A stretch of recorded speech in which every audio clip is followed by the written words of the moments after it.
Italy के पुलिया में G7 शिखर सम्मेलन का आगाज हो चुका है। 13 से 15 जून तक चलने वाले इस सम्मेलन के लिए पीएम नरेंद्र मोदी भी इटली पहुंच चुके हैं। बतौर प्रधानमंत्री अपना तीसरा कार्यकाल शुरू करने के बाद मोदी का ये पहला विदेश दौरा है।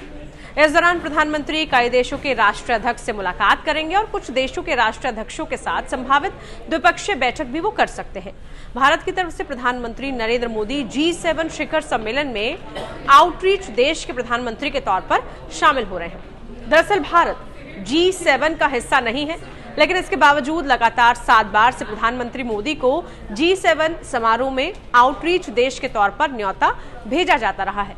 लेकिन यहाँ सवाल ये उठता है कि आखिर बीते कुछ सालों में भारत को इस सम्मेलन में इतनी अहमियत क्यों दी जा रही है। इस सवाल का जवाब ढूंढने से पहले हम G7 के बारे में भी थोड़ा जान लेते हैं।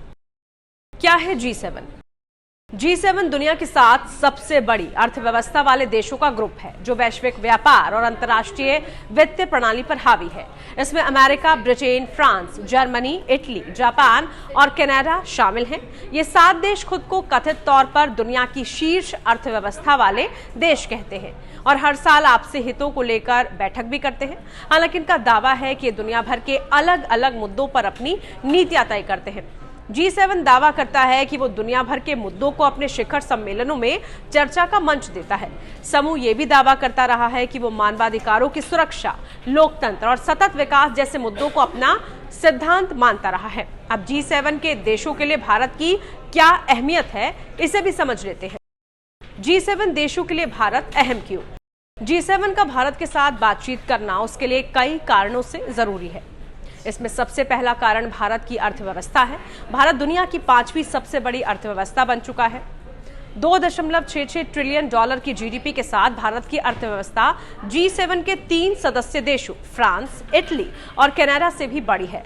इंटरनेशनल मॉनेटरी फंड यानी IMF के मुताबिक भारत दुनिया की सबसे तेजी से बढ़ने वाली अर्थव्यवस्थाओं में से एक है। भारत की आर्थिक विकास पश्चिमी देशों से अलग है, जहां अधिकतर देशों के विकास की संभावना स्थिर है, लेकिन भारत में संभावनाएं काफी ज्यादा है। भारत ने चीन को जनसंख्या के मामले में भी पीछे छोड़ दिया है। भारत में युवा, स्किल्ड और सेमी स्किल्ड लोगों की अच्छी खासी तादाद है।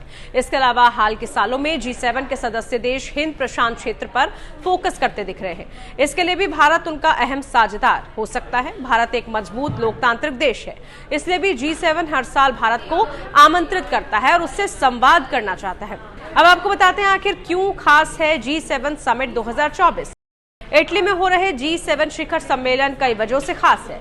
सबसे पहला, इसका मकसद दुनिया में बढ़ती महंगाई और व्यापार से जुड़ी चिंताओं के बीच वैश्विक अर्थव्यवस्था को स्थिर करने के लिए आर्थिक नीतियों को कोऑर्डिनेट करना है। दूसरा यह है कि इस शिखर सम्मेलन में कार्बन उत्सर्जक को कम करने और सस्टेनेबल एनर्जी को बढ़ावा देने की रणनीति, साथ ही जलवायु परिवर्तन से निपटने पर ध्यान फोकस किया जाएगा। तीसरा मुद्दा होगा वैश्विक स्वास्थ्य व्यवस्था को बेहतर बनाना, क्योंकि कोविड-19 के बाद से ये बात साफ हुई है कि इस तरह के स्वास्थ्य आपातकाल के लिए सिस्टम को और बेहतर बनाना होगा। इसके अलावा सम्मेलन में भू राजनीतिक तनावों, चीन और रूस समेत गाजा और यूक्रेन युद्ध की भी चर्चा की जाएगी। आपको ये वीडियो कैसी लगी जरूर बताइए। इस तरह की तमाम वीडियोस के लिए आप देखते रहिए टाइम्स नाउ भारत डिजिटल। नमस्कार।